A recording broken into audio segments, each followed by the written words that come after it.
அவர் சொன்னார் இது நாவல்னாரு ஒருத்தர்.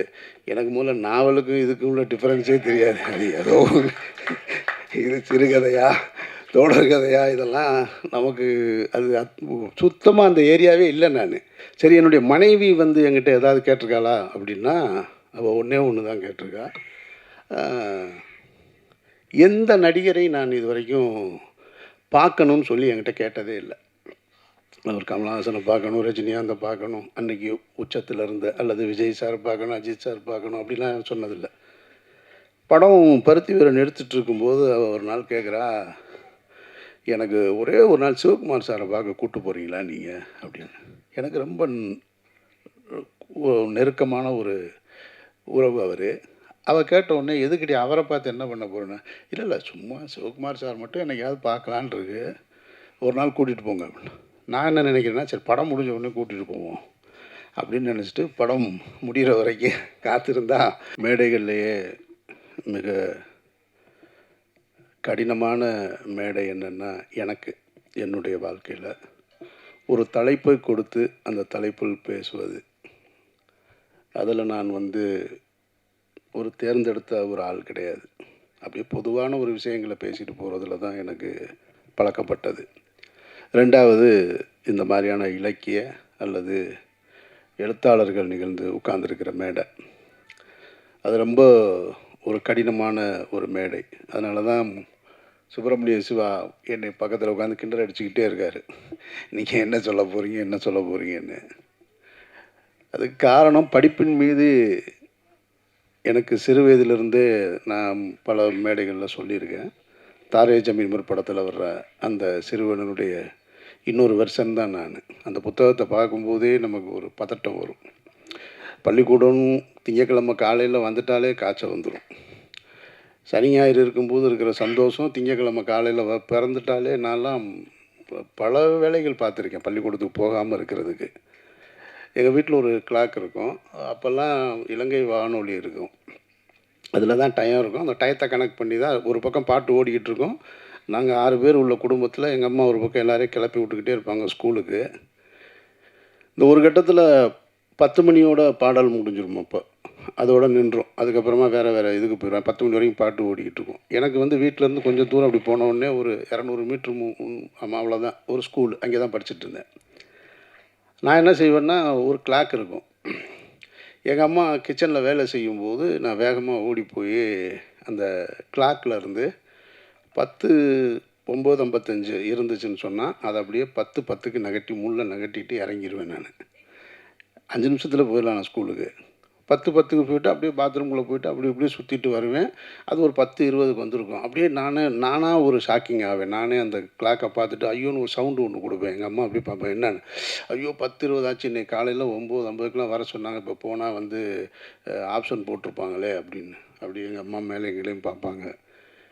இப்போ தானே உள்ளே போனது மாதிரி இருந்துச்சு, இதுக்குள்ளே எப்படி இந்த இவ்வளோ நேரம் ஓடிச்சு அப்படின்னு. அப்படியே அன்றைக்கி அரை நாள் மட்டம் போட்டுருவேன். மட்டம் போட்டுட்டு அடுத்த அரை நாள் மத்தியானம் ஒன்று என்ன செய்வேன்னா, இப்போ அதுக்குள்ளே அந்த அரை நாளுக்குள்ளே திட்டம் போட்டுருவேன் நான், அடுத்து எங்கே போகலாம் அப்படின்னு. சரி கல்பனா தேட்டரா, சிந்தாமணி தேட்டரா, எது நியூ சினிமாவா, ஏதோ ஒன்று பிளான் போட்டு மத்தியானம் ஸ்கூலுக்கு கண்டிப்பாக போயே ஆகணும் அப்படின்ட்டு பையை தூக்கிட்டு கிளம்பிடுவேன். இப்போ அதுக்கப்புறமா அந்த முள்ளை திரும்பவும் பழைய அந்த 10 நிமிஷம் ரிவர்ஸில் கொண்டு வந்து வச்சுட்டு போயிடுவேன் நான். அப்போது படிப்போடு எனக்கு இருந்த அந்த ஒரு பதட்டம் தான் புத்தகங்கள் படிக்கிறதுலேருந்து ரொம்ப தூரமாக ஆக்கினது. ஆனால் இந்த மேடைக்கு வந்ததுக்கு காரணம் அந்த புத்தகம் இல்லை, அதுக்கு அந்த புத்தகத்தை எழுதிய நபர் தான் இந்த மேடைக்கு என்னை கூட்டிகிட்டு வந்திருக்காரு. புத்தகம் என்னை அழைச்சிட்டு வரல. சரி, ஏன் அவருக்காக நான் வரேன் அப்படின்னா, இந்த விழாவில் வந்து உடன் பிறந்த தங்கை தொகுத்து வழங்க பெற்றோர்கள் இருவரும் அந்த புத்தகத்தை வாங்கிக்கிற இந்த பாக்கியம் இருக்கு இல்லையா, ஒரு மனிதன் தான் வாழ்க்கையில் வெற்றி அடைஞ்சிட்டான் அப்படின்னு சொல்கிற இடம் இருக்கு இல்லையா, தன்னை இந்த சமூகம் ஒத்துக்கொண்டது அப்படின்னு சொல்கிற இடம் இருக்கு இல்லையா, அது தன்னுடைய குடும்பத்தாருக்கு உணர்த்துகிற ஒரு இடம் இருக்குல்ல, இந்த மாதிரி யார் விழா நடத்தினாலும் அந்த விழாவுக்கு போகிறது என்னுடைய வழக்கம். காரணம், எனக்கு அப்படி ஒரு விழா நடக்கவே இல்லை இது வரைக்கும். நான் திரைத்துறைக்கு வந்து கிட்டத்தட்ட 25 ஆண்டுகள் ஆயிடுச்சு. என்னுடைய திரைப்படங்கள் எதுவும் மௌனம் பேசியதாக இருக்கட்டும், ராமா இருக்கட்டும், பருத்தி வீரன் வெற்றியாக இருக்கட்டும், எந்த படத்திற்கும் ஒரு வெற்றி விழான்னு ஒன்று நடத்தினதே கிடையாது. என்னுடைய திரைப்படங்களில் இசை வெளியீட்டு விழாவுக்கும் என்னுடைய குடும்பத்தார்கள் யாருமே வந்ததே கிடையாது. ஏன்னா அவங்க என்னை தூரமாக தான் வச்சுருந்தாங்க. திரைத்துறை இங்கே பேசின ஒரு சகோதரர் சொன்னார், குடும்பத்தோட சப்போர்ட் இல்லாமல் சினிமாவில் ஜெயிக்கவே முடியாதுன்னு. அப்படிலாம் என்னுடைய குடும்பத்தில் எனக்கு சப்போர்ட்லாம் பண்ணல, என்னை டிஸ்டர்ப் பண்ணாமல் இருந்தாங்க. அதுதான் உண்மை. அப்படி ஒரு விழா நடக்கலை. எங்கள் வீட்டில் இருக்கிற யாரும் அப்படி திரைத்துறை சார்ந்து நீ இந்த படம் பண்ணிக்கிட்டு இருக்க, இந்த நடிகரை பார்க்கணும், இங்கே போகணும் அப்படின்லாம் எதுவுமே கேட்டதே கிடையாது. என்னுடைய தாயார் கேட்டதில்லை, எங்களுடைய மனைவி கேட்டதில்லை, என்னுடைய பிள்ளைகள் சகோதரர்கள் யாருமே இது வரைக்கும் கேட்டதில்லை. அது சொன்ன மாதிரி தண்ணி தெளித்து விட்டாங்கன்னே நான் அப்படியே வந்துட்டேன். நீங்கள் ஆனால் 2 நிகழ்வுகள் மட்டும்தான் எனக்கு இருந்தது. அது 2மே நடக்காமல் போயிடுச்சு. நடக்காமல் போயிடுச்சுன்னா, சைப்ரஸில் விருது வாங்கிட்டு வந்திருந்தேன் ராம் திரைப்படத்துக்கு. அப்போது உங்களுக்கு தெரியும், திரைத்துறையில் இருக்கிற வெற்றி அடைந்த நடிகர்கள் ஒரு விருதை வாங்கும்போது இதனுடைய பெற்றோருக்கு நான் கொடுக்குறேன்பாங்க, அல்லது விருதை வாங்கும்போது மேடையில் ஏற்றி, இப்போ சேரன் போன்ற இயக்குநர்கள்லாம் தன்னுடைய தகப்பனாரை அனுப்பிச்சு தேசிய விருதை வாங்கினார். அப்போ எனக்கு அந்த சூழல் இல்லை. சைப்ரஸ் நான் போயிட்டு வந்தப்போ இல்லை. அப்போ அந்த முதல் முறையாக சைப்ரஸில் அந்த விருதை வாங்கும்போது அப்பவும் தனியாக தான் இருக்கேன், யாருமே கிடையாது. தனியானா அந்த ஆடிட்டோரியத்திலே யாரையுமே தெரியாது. ஏன்னா அந்த நாட்டுக்கே அதுதான் முதல் முறையான ஒரு சர்வதேச விருது. நான் ஏற்கனவே சொல்லியிருக்கேன், இந்தியன் ஹை கமிஷனர் எனக்காக காலையிலேருந்து காத்திருக்காரு நான் வர்றேன்னு சொல்லி. அவருக்கு சொல்லி இந்தியாவிலேருந்து ஒருத்தர் வர்றான், ஒரு ரீஜனல் லாங்குவேஜ்லேருந்து வர்றான். வந்த இடத்துல 2 அவார்டை வாங்கிட்டு இப்படி நின்றுக்கிட்டே இருக்கோம். பேசுவதற்கு கூட துணைக்கு ஆள் கிடையாது எனக்கு. அப்படி ஒரு இடத்துல தான் நின்றுட்டுருந்தேன். அப்போ எங்கள் அம்மாக்கிட்ட மனசுக்குள்ளே ஒன்று இருந்தது. சரி, அடுத்து பருத்தி வீரன் திரைப்படம் எடுத்துக்கிட்டு இருக்கும்போது மனசுக்குள்ளே இருந்தது, இந்த படத்துக்கு ஒரு விருது கிடைக்கும்போது எங்கள் அம்மாவை கூட்டிகிட்டு போய் நான் உறுதியாக நம்பினேன். நான் ஸ்டேட் அவார்டு இந்த படத்துக்கு நான் வாங்கிடுவேன் அப்படின்ற நம்பிக்கை இருந்தது. ஆனால் துரதிருஷ்டவதமாக அன்றைய காலகட்டத்தில் இருந்த அரசியலில் பருத்தி வீரன் திரைப்படத்துக்கு எனக்கு ஸ்டேட் அவார்டு கொடுக்கலை. சிறந்த படம், சிறந்த நாயகன், நாயகி, இசையமைப்பாளர், குணச்சித்திர நடிகர், சிறந்த படம் எல்லாம் இருக்குது. இயக்குனருக்குமான விருதை மட்டும் வேற ஒருத்தருக்கு கொடுத்தாங்க. அதில் ஒரு அரசியல் அன்றைக்கி நடந்தது. அதனால் எங்கள் அம்மாவை கூட்டிகிட்டு போக முடியலை. அது ஒன்று முடிஞ்சிருச்சு. சரி, என்னுடைய மனைவி என்கிட்ட ஏதாவது கேட்டிருக்காளா அப்படின்னா, அவள் ஒன்று தான் கேட்டிருக்கா. எந்த நடிகரை நான் இது வரைக்கும் பார்க்கணும்னு சொல்லி என்கிட்ட கேட்டதே இல்லை. அவர் கமலஹாசனை பார்க்கணும், ரஜினிகாந்தை பார்க்கணும், அன்றைக்கி உச்சத்தில் இருந்த, அல்லது விஜய் சார் பார்க்கணும், அஜித் சார் பார்க்கணும் அப்படிலாம் சொன்னதில்லை. படம் பருத்தி வீரன் எடுத்துகிட்டு இருக்கும்போது அவள் ஒரு நாள் கேட்குறா, எனக்கு ஒரே ஒரு நாள் சிவகுமார் சாரை பார்க்க கூப்பிட்டு போகிறீங்களா நீங்கள் அப்படின்னு. எனக்கு ரொம்ப நெருக்கமான ஒரு உறவு அவர். அவள் கேட்ட உடனே, எதுக்கிட்டே அவரை பார்த்து என்ன பண்ண போகிறேன்னு. இல்லை சும்மா சிவகுமார் சார் மட்டும் என்னைக்காவது பார்க்கலான் இருக்கு, ஒரு நாள் கூட்டிகிட்டு போங்க அப்படின்னு. நான் என்ன நினைக்கிறேன்னா, சரி படம் முடிஞ்ச உடனே கூட்டிகிட்டு போவோம் அப்படின்னு நினச்சிட்டு படம் முடிகிற வரைக்கும் காத்திருந்தா, படம் முடியும் போது நடந்தது தான் அந்த சமூகத்துக்கே தெரியுமே. இன்றைக்கி வரைக்கும் அதை நான் சொல்லவே இல்லை அவர்கிட்ட. சிவகுமார் சார்கிட்ட என் மனைவி உங்களை பார்க்கணுன்னு ஆசைப்பட்டான்ற தகவலை சொன்னதே கிடையாது. அப்போ இதெல்லாம் என் மைண்டில் இருக்குது. அதனால தான் யாராவது தன்னுடைய உறவுகளோட நான் ஒரு ஆளாக இருக்கேன்னு நிற்கணுங்கும் போது அவங்க பக்கத்தில் நிற்க வேண்டியது என்னுடைய கடமைன்னு நினைக்கிறேன். நான் ஒரு ஸ்பீக்கர் தானே. வேறு என்ன ஒரு மனிதன் இங்கே என்ன வெற்றி அடைஞ்சிட முடியும்? வேறு என்ன, எது வெற்றி, எது சந்தோஷம் அப்படின்னு கேட்டால் ஒவ்வொருத்தருக்கு ஒவ்வொன்று இருக்குது. அப்போது இந்த மாதிரியான மேடைகளுக்கு வர்றதுக்கு காரணம் அதுதான். சரி, என்ன பேச போகிறோம் அப்படின்னா, எப்பயுமே கடைசியாக பேச விடுவாங்க, அது நல்லா தெரியும். சரி, இருக்கிற எல்லோரும் பேசி முடிச்சிட்டாங்கன்னா அதுலேருந்து அங்கங்கே கொஞ்சம் எடுத்துக்கலாம் அப்படின்னு சொல்லிட்டு உட்காந்துருக்கேன். சரி, முதல்ல ஆரம்பித்த எழுத்தாளர் செந்திலேருந்து கொஞ்சம் ஆரம்பித்து வச்சு அவர்கிட்ட ஒன்று எடுத்து வச்சுருக்கேன். அடுத்து ஒன்றுன்னா இது கிட்டத்தட்ட சேர் கூடிக்கிட்டே இருக்குது. நிறைய பேர் ஒவ்வொருத்தரும் கதைகளை பற்றி நிறைய சொல்லிக்கிட்டே இருக்காங்க. அவருடைய நண்பர் செந்தில் பேசும்போதே மெமரி ஃபுல்லாகிருச்சு. கவிதா பாரதி அந்த மெமரி ஃபுல்லாக இருக்கு, உள்ளே இறக்குறாரு. நானும் எதடா வைக்கிறது, இவர் சொல்கிறதில் எதை ஞாபகம் வச்சுக்கிறதுன்னு யோசிச்சு பார்த்தா உள்ளே அது கொலாப்ஸ் ஆகுது. ஏற்கனவே இருந்தது எல்லாம் சேர்ந்து அவர் ஒவ்வொரு கதையாக சொல்லிக்கிட்டே இருக்கார். அதுக்கப்புறம் இப்போ மொத்தத்தில் என்னென்னா மண்டைக்குள்ளே கலைஞ்சி நிற்கிது எல்லாமே, எதுவுமே நினைவில் இல்லை. ஆனால் நான் எடுத்துக்கிறது என்னென்னா, ஏன் படிக்கிறதுலாம் இங்கே பேசும்போது சில விஷயங்களை இங்கே இல்லை, எங்கே பேசினாலும் யார் பேசினாலும் பேசுகிறவங்ககிட்ட இருந்து ஒன்று என்னால் எடுத்துக்க முடியும். அது எனக்கு புதுசாக இருக்கும். எழுத்தாளர் செந்தில் முதல் பேச்சாளராக அவர் சொல்லும்போது ஒரு வார்த்தையை பதிவு பண்ணார். மனிதனுடைய அதிசயமான ஒரு கற்பனை தான் கதை அப்படின்ற வார்த்தையை சொன்னார். அதை அப்படி நான் விஷுவல் பண்ணி பார்க்குறேன். நான் இது வரைக்கும் இப்படி கேட்டதே இல்லையே. நம்ம வேறு என்னென்னமோ கேட்டிருக்கோம். மனிதனுடைய அரிய கண்டுபிடிப்புன்னு என்னென்னத்தையோ சொல்லியிருக்கோம். நான் சயின்ஸாக நினச்சிக்கிட்டு இருக்கிறது சக்கரம் தான் மனிதனுடைய அரிய கண்டுபிடிப்பு. சக்கரம் கண்டுபிடிக்கலன்னா உலகம் இவ்வளோ வேகமாக இயங்கி இருக்க முடியாது. இப்படி ஒன்று யோசிச்சுட்டு இருக்கும்பொழுது கற்பனைன்னு ஒரு வார்த்தையை சொல்கிறார். இது நல்லா இருக்கே அப்படின்னா அடுத்து அவருடைய நண்பர் செந்தில் சொல்கிறாரு, நாங்கள் யாருன்னு எங்களை தெரிஞ்சுக்கிறதுக்குள்ளே மற்றவங்க யாருன்னு தெரிஞ்சுக்கிறதுக்குள்ளேயே நாங்கள் நட்பாயிட்டோம். அதுக்குள்ளே ஒரு கதை இருக்குது, அதில் ஒரு வாழ்வியல் இருக்குது. இந்த வார்த்தையை எப்படி ஒருத்தர்னால தேர்ந்தெடுக்க முடியும்? நாங்கள் யாருன்னு எங்களுக்கு தெரியலை, மற்றவங்க யாருன்னு கண்டுபிடிக்கிறதுக்கு முன்னாடி நாங்கள் என்ன. அதுக்கப்புறம் கவிதா பாரதி சொல்லும்போது தான், கவிதா பாரதி இல்லை, அந்த அவர் யார் புத்தகத்தை அப்பா கொண்டு போய், கவிதா பாரதியா? கவிதா பாரதி தான். அது ஆகச்சிறந்த கதை அதுதான், உலகின் ஆகச்சிறந்த கதை அதுதான். தன்னுடைய மகன் எழுதிய புத்தகங்களே எழுத படிக்க தெரியாத ஒரு தந்தை அதை எடுத்துகிட்டு போய் ஒவ்வொருத்தருக்கா விற்றுருக்காரு அப்படின்னு சொன்னால், கொண்டு போய் இலவசமாக கொடுத்துருக்காருன்னு சொன்னால், ஒரு தந்தை எப்படி தன்னுடைய மகனை நினைத்து பெருமைப்பட்டிருக்காருன்றது தான் பார்க்கணும். அப்போது அந்த நெகிழ்ச்சியான தருணத்தில் தான் இன்றைக்கி ஜெகனுடைய தகப்பனாரும் தாயாரும் இங்கே உட்காந்துருக்காங்க. அவங்களுக்கு இந்த பிரசாத் லேப் எங்கே இருக்குதுன்னு கூட தெரிஞ்சிருக்காதுன்னு நினைக்கிறேன். இதுக்கு முன்னாடி முதல் முறையாக இப்படி ஒரு சென்னையில் இப்படி ஒரு இடத்துல இப்படி பார்த்துருக்காங்கன்னா, இதுதான் ஒரு மனிதன் அடைந்த உயரம். அப்போது ஜெகன்ற ஒரு மனிதன் திருநெல்வேலிக்கு பக்கத்தில் பூலாங்குளம்னு ஒரு கிராமத்தில், அந்த கிராமத்தில் பிறந்து அவங்க ஏதோ டீ கடை விவசாயம்லாம் பார்த்துட்டு தொடக்கத்தில் இருந்திருக்காங்க. இதுதான் எனக்கு ஜெகனை பற்றி தெரியும். அந்த இடத்துலேருந்து கிளம்பி வந்த ஒருத்தன் 6ஆவதோட படிப்பை நிறுத்திடுறேன். படிப்பின் மேலே ஈடுபாடு கிடையாது. ஊரில் கிராமத்தில் போய் பீடி குடிக்க, அப்படியே வேட்டைக்கு போக, ஊர் சுற்ற, இப்படியே சுற்றிக்கிட்டு இருந்துட்டு அதுக்கப்புறம் ஏதோ மில்லில் போய் வேலை பார்க்க, இப்படி ஒரு 16 வயசு வரைக்கும் கடந்துடும். 16 வயசு கடந்த பிறகு அந்த 16ஆவது வயசில் சொந்த பந்தம்லாம் சேர்ந்து ஊருக்குள்ளே அப்படியே இருந்தான்னா இது உருப்படாமல் போயிடும். அதனால் இதை எங்கேயாவது கொண்டு போய் வேலைக்கு சேர்த்து விடுன்னு சொல்லி காஞ்சிபுரத்துக்கு கொண்டு போய் ஷிஃப்ட் பண்ணி வைக்கிறாங்க. காஞ்சிபுரத்துக்கு போனால் அங்கே போய் இந்த பழைய காய்லாங்கடை வியாபாரம்னு சொல்லுவாங்க இல்லையா, பழைய பொருட்களை வாங்கி விற்கிறது, அந்த வியாபாரத்தில் போய் ஈடுபடுறேன். அதுக்கு பின்னால் கேரளாவில் கொஞ்ச நாள் போய் மண் சுமக்கிற வேலை பார்க்குறேன்.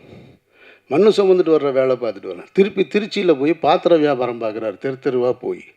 இப்படி ஒவ்வொரு இடமா போய் இந்த மாதிரியான வேலைகளெல்லாம் பார்த்துட்டு, இந்த காலகட்டத்தில் தான் இந்த பழைய பொருட்களை வாங்கும்போது வாங்கக்கூடிய புத்தகங்களை வாங்கி எடைக்கு வாங்கி போடுவோம் இல்லையா, அதில் ஏற்பட்ட வாசிப்பு பழக்கம்தான் அவர் இங்கே கொண்டு உட்கார வச்சுருக்கு. அந்த புத்தகங்களை வாங்கி அதை படித்து அதிலிருந்து கொஞ்சம் கொஞ்சமாக அதுக்கிடையில் ஐயா வழியில் நுழைஞ்ச உடனே அது ஒரு முற்போக்கு சிந்தனையான ஒரு ஏக இறைவருக்கு ஆமாம், ஏக இறைவனை வணங்குகிற ஒரு கூட்டம். அது இடதுசாரி சிந்தனை உள்ள ஒரு ஆன்மீக குழு. அது அங்கே தான் இவர் நிறைய எனக்கு இவரோட ஸ்டேட்டஸில் நான் பார்த்துட்டே இருப்பேன். ஜெகனை ஏதாவது போட்டுகிட்டே இருப்பார். இந்த ஜீரக பிரியாணி சாங் நான் பார்க்கும்போது அப்படி தான் பார்த்தேன் நான். உண்மையிலே இந்த பாட்டு பெரிய ஹிட்டு போல் இருக்குது அப்படின்னு. காரணம் என்னென்னா, இவர் தினம் இருக்கும். அது சொன்னார் இல்லையா, ஒருத்தர் அவ்வளோ ப்ரமோஷன் பண்ணாருன்னு. அதுக்கு காரணம் எல்லா நேரமும் எல்லா இடத்துலையும் இருந்துகிட்டே இருக்கும். இப்படி அங்கேருந்து மெதுவாக அப்புறம் அந்த சென்னைக்கு வெற்றிவேந்தன்ற ஒரு பத்திரிக்கை ஆஃபீஸில் வேலைக்கு சேர்ந்து, ஆஃபீஸ் பாயாக வேலைக்கு சேர்ந்து, சம்பளம் இல்லாமல் அங்கே இருக்கிற எல்லா வேலையும் பார்த்து, அவங்க பின்னால் ஒரு படம் எடுப்பாங்கன்னு எடுத்து நாகேஷ் திரையரங்கன்ற படத்தை எடுத்து அதில் உதவிக்கு லாஸ்ட் அசிஸ்டண்ட்டாக சேர்ந்து, அப்புறம் அவங்க கம்பெனிலேயே ஒரு கேஷியராக வேலை பார்த்து, அதுக்கு பின்னாடி ஒரு பாட்டு எழுதி, அதுக்கு பின்னாடி ஒரு மீடியாவுக்குள்ளே அங்கேருந்து அப்புறம் ஜீரக பிரியாணி, அப்புறம் தாய் கிழவி, இப்போ நான் நடிச்சுக்கிட்டு இருக்க ஒரு படத்துக்கும் பாட்டு எழுதி, இப்போ கேட்டால் ஒரு திரைப்பட பாடலாசிரியர் ஜெகன் கவிராஜன் இவ்வளோ பெரிய ஒரு உருவத்தை வச்சு இந்த சென்னையில் இவ்வளோ பெரிய ஒரு விழாவை நடத்தி, அப்போ நான் அதை ரசிக்கிறேன். இதை கொண்டாடுவதற்கு இது மாதிரியான ஆட்களை சமூகத்துக்கு அறிமுகப்படுத்த வேண்டிய பொறுப்பு இருக்கிறதா நான் நினைக்கிறேன். அதனால தான் இந்த மாதிரியான விழாக்களில் கலந்துக்கிறேன். தவிர அந்த புத்தகத்தில் என்ன இருக்குது, அது அவர் சொன்னார் இது நாவல்னாரு ஒருத்தர். எனக்கு முதல்ல நாவலுக்கும் இதுக்கும் உள்ள டிஃப்ரென்ஸே தெரியாது. அது ஏதோ இது சிறுகதையா தொடர் கதையா இதெல்லாம் நமக்கு அது சுத்தமாக அந்த ஏரியாவே இல்லை. நான் அப்படியே என்னோடய வாழ்வியலில் கூட இருக்கிறவங்கள பார்த்துட்டு அவங்கக்கிட்ட இருந்து சின்ன சின்ன விஷயங்களை கற்றுக்கிட்டு கதை சொல்லின்னு சொன்னாங்க இல்லையா, எங்கள் அம்மா எனக்கு கதை சொல்லுவாங்க. எங்கள் அம்மா ஒரு திரைப்படத்தை பார்த்துட்டு வந்து அவங்க அவங்களோட கையில் இந்த இடத்துல படுத்திருப்பேன். அவங்க சொல்லுவாங்க, அந்த அந்த வருவான் பாரு, அந்த ஹீரோ வந்து நிற்பான் பாரு, வில்லனை அடின்னு அடிப்பான் பாருன்னொடனே நானாக அப்படியே விஷுவல் பண்ணிக்கிட்டே இருப்பேன். அவங்க ஒரு படத்தை பார்த்துட்டு வந்து அந்த படத்தை பற்றி எனக்கு ஒன்று கொடுப்பாங்க. அந்த பழக்கம்தான் இப்பவும் நான் சர்வதேச திரைப்பட விழாக்களுக்கு போனாலும் அது என்ன மொழியில் இருந்தாலும் பிரச்சனை இல்லை எனக்கு. நான் அதிலேருந்து ஒன்று எடுத்துக்கிறது. அது நானும் இங்கே இன்டர்நேஷ்னல் ஃபெஸ்டிவலுக்கு நானும் இந்த அடங்கம் ஒரு டைரக்டரும் போயிருந்தோம். அப்போ போயிருக்கும்போது அண்ணே அருமையான வார் மூவினே அப்படின்னா நான் வெளியே வந்தோடனே சொன்னேன். அப்போ அது ஒரு வார் மூவி நான் பார்த்துட்டு வந்தோடனே சொன்னேன், கார்த்தி நல்ல லவ் ஸ்டோரி, நல்ல ஒரு லவ் இருக்குன்னு. சார் அது வார் மூவி சார் அப்படின்னாரு. ஓ நீ எதை பார்த்தேன்னு எனக்கு தெரியலையா, நான் அதுக்குள்ளே இருக்கிற லவ்வை தாயா பார்த்தேன்னு. அப்போ நான் ஒன்றை கற்பனையாக உருவாக்கிக்கிறேன். அதுபோல தான் இங்கே இருக்கக்கூடிய இந்த சமூகத்தில் இருக்கக்கூடிய அத்தனை மனிதர்களிடமிருந்தும் நான் ஒன்றை எடுத்துக்கிறேன். அவர்களிடமிருந்து சரியான சிந்தனை அல்லது நான் எனக்கு எது தேவையோ அதை எடுத்துக்கிறேனே தவிர பாசிட்டிவாக பேசணும், ரொம்ப பாசிட்டிவாக இருக்கணும்னு சொல்கிறாங்க. இன்றைக்கி சமூகம்லாம் பாசிட்டிவாலாம் கிடையாது. அது நெகட்டிவோட உச்சத்தில் இருக்குது. நீங்கள் உன்னுடைய உறவினர்கள் சொந்த தங்கச்சியோட அல்லது அக்காவோட ஒரு ஃபோட்டோ போட்டால் கூட கேவலமாக கமெண்ட்டு போடுறதுக்கு இங்கே 40 பேர் இருக்கான், 4000 பேர் இருக்கான். அதனால் இந்த சமூகத்தில் இந்த சிந்தனையோடு வாழ்வது என்பதே மிகப்பெரிய சத்திய சோதனை தான் இந்த மாதிரியான ஒரு சூழலில். அதனால் ரொம்ப பாசிட்டிவாக இருக்கீங்க. அதுக்காக உங்களுடைய சிந்தனைக்கும் உங்களுடைய எண்ணத்துக்கும் நீங்கள் சந்தித்த மனிதர்களையும் அல்லது உங்களுடைய வட்டார கதைகளையும் எடுத்துகிட்டு வந்து இந்த இடத்துக்கு வந்ததுக்கு உங்களுக்கு என்னுடைய வாழ்த்துக்களும் நன்றியும். உங்களுடைய உயரம் இது மட்டும் இல்லை. அவர் ஒரு முறை சொன்னார், ஆனால் சார் நான் வந்து இந்த இடத்துல இருந்து எங்கூட ஒரு படத்தில் நடிச்சிருக்காரு, நான் இவ்வளோ இதுவே பெருசு சார் அப்படின்னாரு. அப்படிலாம் நீங்கள் சொல்ல வேண்டியதில்லை. காலம் யாருக்கு எதை கொடுக்கும் அப்படின்றத நம்மலாம் முடிவு பண்ண முடியாது. அது காலம் முடிவு பண்ணும். யார் கையில் அதிகாரத்தை கொடுக்கணும், யார் கையில் ஆட்சியை கொடுக்கணும், யாருக்கு புகழை கொடுக்கணும், யாருக்கு அந்தஸ்தை கொடுக்கணும், செல்வத்தை கொடுக்கணுன்றதெல்லாம் அது காலம் முடிவு பண்ணும். காலத்தோடு ஒத்து போய் அதை புரிஞ்சுக்கிட்டு போகிறது தான் புத்திசாலித்தனம். அதை அப்படியே புரிஞ்சுக்கணும். ஓ காலம் இந்த பாடத்தை நமக்கு நடத்தியிருக்காங்க. நம்ம விரும்பினதெல்லாம் நடக்கணுன்ற அவசியம் இல்லை, விரும்பினது எதுவுமே நடக்கணுன்ற அவசியம் இல்லை. அப்போ இந்த மேடையில் இத்தனை பேர் எழுத்தாளர்களாக சிந்தனையாளர்களாக இருக்கும் பொழுது அந்த எழுத்துக்கும் எனக்கும் தொடர்புள்ளாத நடுவில் இருக்கிற நான் தலைமை உரை ஆற்றுவது போல தான் இந்த சமூகமும் அப்படி தான் இருக்கும். கார்த்தி சிரிக்கிறாப்புல. ஆமாம், கைதட்ட வேற சொல்கிறாரு. கார்த்தி தான் இந்த விழாவின் நாயகன், இதுக்கு காரணம்னாப்புல. கார்த்திக்கு இன்னொரு பேர் இருக்குது, கான்ட்ரவர்சி கார்த்தின்னு. ஆமாம், எனக்கு என்னென்னா இந்த நிகழ்ச்சியில் ஏன் பிரச்சனை என்னென்னா, இந்த ஒரு பக்கம் லேட்டாகிக்கிட்டே இருக்குது. லேட்டாக இந்த உதயகீதம் திரைப்படம் நினைவு இருக்குன்னு நினைக்கிறேன். ரங்கராஜ் சார் படம் ஓப்பனிங் வந்து மோகன் வந்து ஒரு ஸ்டேஜில் பாட்டு பாடிட்டுருப்பார். உதயகீதம் தானே? அந்த படத்தில் பாடி முடிக்கும்போது அந்த அரங்கத்துக்குள்ளே ஒவ்வொரு போலீஸாக உள்ளே வருவாங்க. ஏன்னா பாடி முடித்தோடனே அரெஸ்ட் பண்ணிட்டு போகிறதுக்கு. அதுதான் அந்த ட்விஸ்ட்டு அந்த படத்தில் ஓப்பனிங் சீனு. அந்த மாதிரி நிகழ்ச்சி தொடங்கும் போது இல்லாத சில பத்திரிக்கையாளர்கள் போக போக போக இந்த ரைட் சைடு ஏறிக்கிட்டே இருக்காங்க பூரா நம்ம டீமு. இது பூரா எனக்கு வந்து அந்த போலீஸ் ஞாபகம் வருது. இதை முடிச்சுட்டு வெளியில் ஒரு மைக் செட் இருக்குமே, அங்கே போய் சந்திச்சுட்டு போகிறதுக்கான தொடக்கம் மாதிரி தெரியுது. அதானா? அதனால் எதுவாக இருந்தாலும் இப்படி ஒரு நல்ல நிகழ்வு 2.5 மணி நேரம் ஒரு படமே பார்க்க முடியாது உட்காந்து. டாக்டர் என்ன சொல்கிறாருன்னா, நீங்கள் 40 வயசு 50 வயசு ஆயிடுச்சுனாக்க 1 மணி நேரத்துக்கு ஒரு எந்திரிச்சு அங்கிட்டு போங்கன்றான். ஆனால் நீங்கள் 2.5 மணி நேரம் ஒரு புத்தக வெளியீட்டு விழாவில் ஃபோனையும் பார்க்காம எதுவும் பார்க்காம உட்கார்றது ரொம்ப கஷ்டம். அப்போ ஏதோ உங்களுடைய ஆன்மீக நம்பிக்கையோ அல்லது உங்களுடைய நேர்மறையான சிந்தனையோ அல்லது உங்களுடைய பெற்றோர்களுடைய ஆசீர்வாதமோ இறைவனுடைய ஆசீர்வாதமோ ஏதோ ஒன்று இந்த நிகழ்ச்சியை அழகாக ஒழுங்குபடுத்தியிருக்கு அப்படின்னு நான் நினைக்கிறேன். வாழ்த்துக்கள் ஜெகன். உங்களுடைய பயணம் தொடரட்டும், வெற்றியடையட்டும். நன்றி.